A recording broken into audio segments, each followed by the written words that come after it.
Silent Confessions, A Bridge to Betrayal. Welcome to Silent Confessions, Stories of Infidelity, the channel where secrets unfold, betrayals ignite, and passions burn hotter than ever.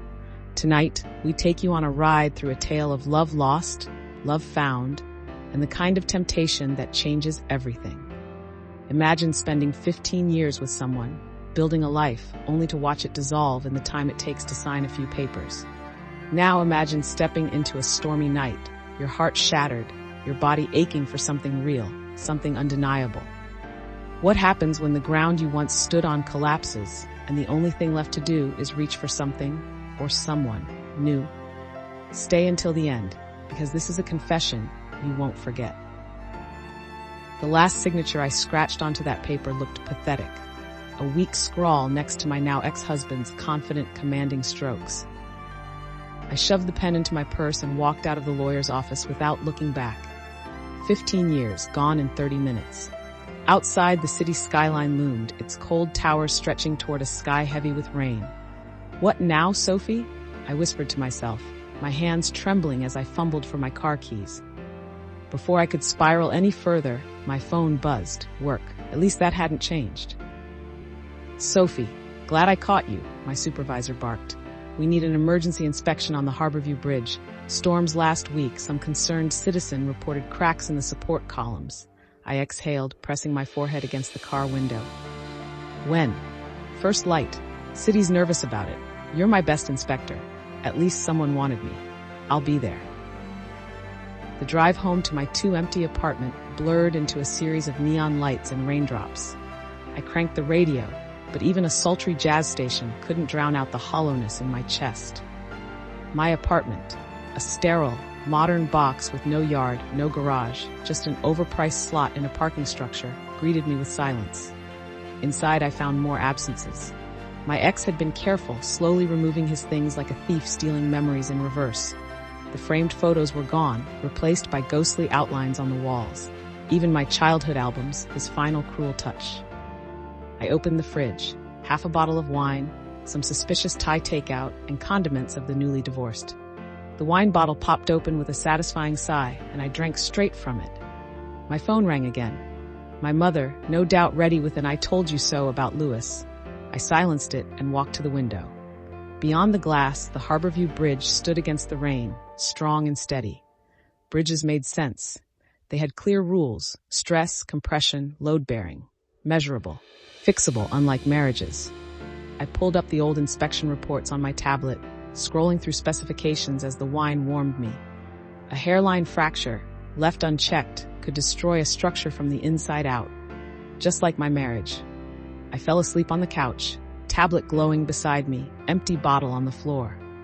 In my dreams, I stood on a bridge that kept cracking under my feet, each step bringing me closer to a fall I couldn't survive.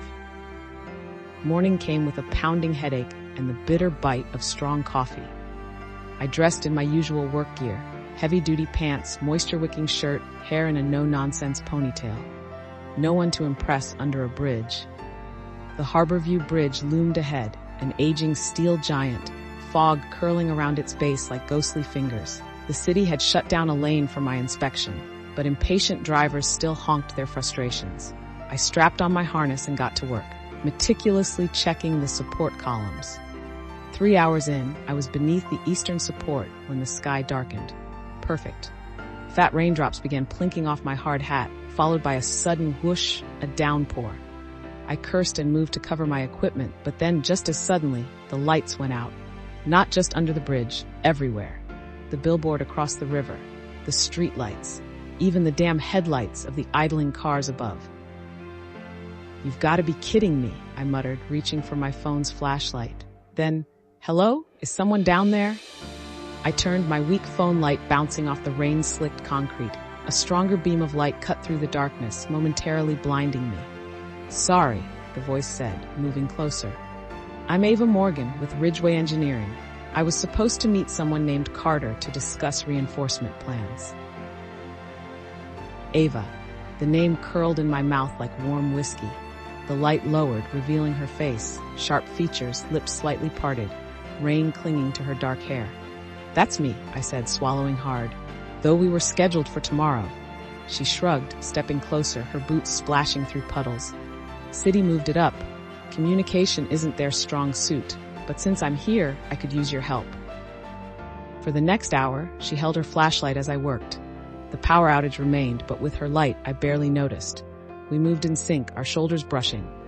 When I pointed to a crack, she leaned in, close enough for me to smell coffee and something citrusy, bergamot maybe.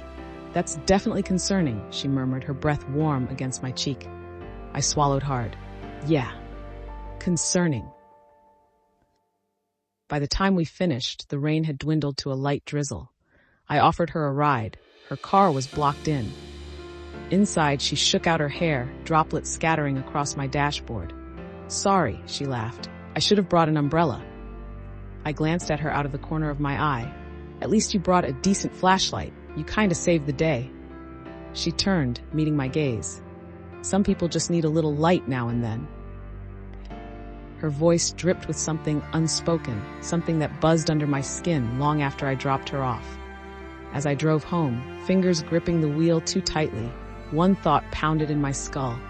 What the hell was that? That night, sleep was a distant fantasy. Every time I closed my eyes, I felt the ghost of Ava's breath against my cheek, the way her voice dipped into something lower, something meant just for me. I tossed, turned, and finally gave up. If you think that's where this story ends, you're wrong. What started as a professional encounter under a stormy bridge quickly spirals into something neither Sophie nor Ava saw coming. A connection, electric and undeniable. But where there's passion, there's complication, and betrayal isn't far behind. Subscribe now to Silent Confessions, Stories of Infidelity, and hit that notification bell because you won't want to miss what happens next. Trust me, things are about to get even hotter.